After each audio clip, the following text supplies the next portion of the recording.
What's going on, you guys? Welcome back to my channel. Today we're going to talk about the flash that I use for my photography and how I ended up even needing one.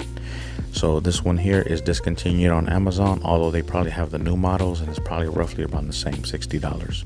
It's from a company called Miyake, and I'm not sure how to pronounce it, but it's just a basic off-camera flash. If you guys want to go learn about it, there's YouTube videos about it.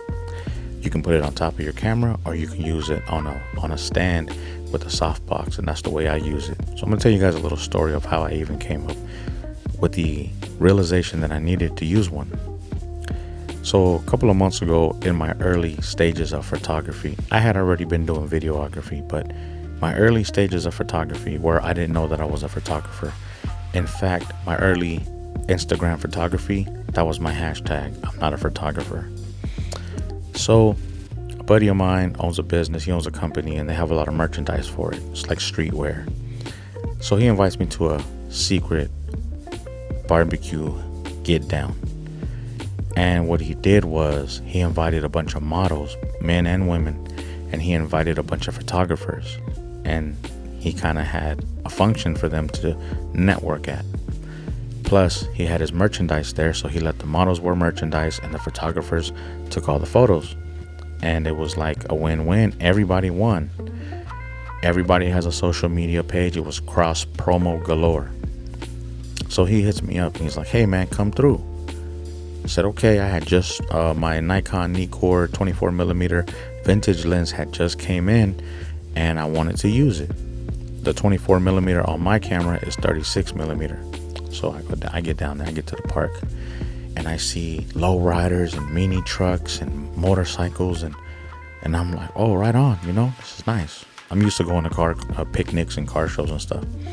So I'm like, oh, this is nice. And then I see like photographers with their big strobe lights and their big flash boxes, and I'm just like, that's pretty ridiculous. That's pretty extra. It's pretty dramatic. But anyways, I park. I was on my moped, so I park and I pull my camera out. And I don't know that I'm a photographer.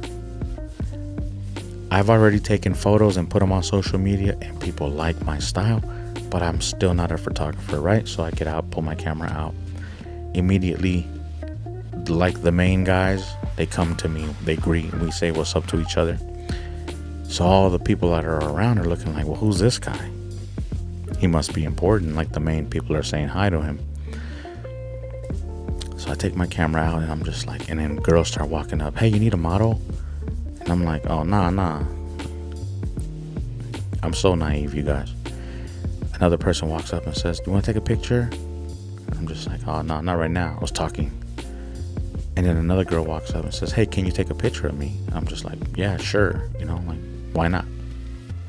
I'm thinking I just been invited to a function and I just brought my camera, and I don't know why people are asking me about photos. It hasn't registered yet. And my buddy didn't tell me like, hey, this is a network party between photographers and models and my merchandise. I kind of don't get it yet. I'm still naive. And then he walks up and he says, "Hey man, can you shoot my friend? She came from Vegas." I said, "Yeah, let's go." So we get in the parking lot and there's lowriders all over the place, custom mini trucks, lowrider bicycles, kinds of stuff out there. She's like, "Pick what you want. We'll shoot whatever you want to do." And I'm just like, whatever I want to do? Like, whatever you want to do. Like, I don't know. You guys asked me for a photo. Like, I don't know. She's like, "Well, pick a car. Like, we can do whatever." I'm just like, and then it's just like, it dawned on me, right? I'm like, oh, she thinks I'm a photographer because I have a camera in my hand. And I'm just like,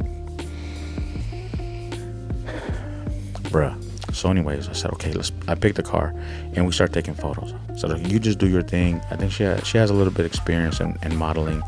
And so she was doing her thing and I started taking photos. And we came out with some really good photos. I'll show you guys. And then later on in that day, around 5, sun sets out here in California. So the sun setting is a certain kind of light. Well, a friend of my friends asked me, could I take a photo of one of the girls? She was wearing glasses with the logo on it of the merchandise. So I said, sure, why not? You know, I was eager to use my new lens. At the time though, I was just focused on catching focus. I didn't know about ISO. I wasn't too fond of that yet. I wasn't too interested in that. I was just locked into focus. So I said, yeah, let's take a photo. So the girl sets up, you know, and the sunset was so right on the money. It was like an orange sunset. And I let it hit the back of her head, and I take a photo from the front, and her face is kind of shadowy. Luckily, I'm close enough to where it's still visible, you know. And I'm like, at the time, you know, of course, I didn't even know I was a photographer, but at the time I was like, this could for sure make it like to like LA Times, New York Times. Like, I just thought I thought it was the greatest photo ever because my focus was locked in. So that event ended. It was a great experience. I took a lot of good photos. After that, I did some more videography and I did some more photography. And I started realizing that I needed light, that some of my photos were a little dark, and in post I had to keep bumping up the exposure. So I started being conscious of that. Like, now I'm self-conscious of my photos being a little dark. So I started investigating, what do I need to brighten up my photos? Do I need LED lights? Do I need spotlights? Do I need film lights? Do I need to bring a generator? I didn't know. I was naive. I didn't know anything. So I started looking at flash photography, but outdoors. And I started noticing that those photographers were using the flash, but straight, like the organic flash, where it was just booming. Like, there's a genre of photography called flash photography, and that's all that I was looking at, was just overexposed flash photography. So I was just like, that's not what I want. Then I started studying and started learning about studio portrait photography, where they're controlling all the lights. And I said, that's what I need to learn. I need to learn how to control the lights, control my flashes and where they flash at, how much flash comes out. But I need to do that on the street. And then I started watching street photography with the flash, and I started learning from other photographers using flashes in the street. And then I was on the right path. So now I'm looking at my flash, I'm looking at gear, I'm looking at a stand, I'm looking at a softbox, because I don't want to put the flash on my camera.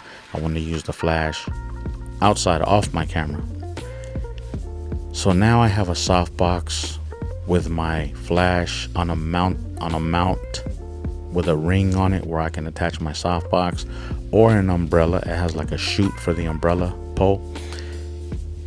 And now I'm studying studio photography so that I can learn how to adjust my flash and when it's good and when it's not, how to tilt it, raise it up, low, high.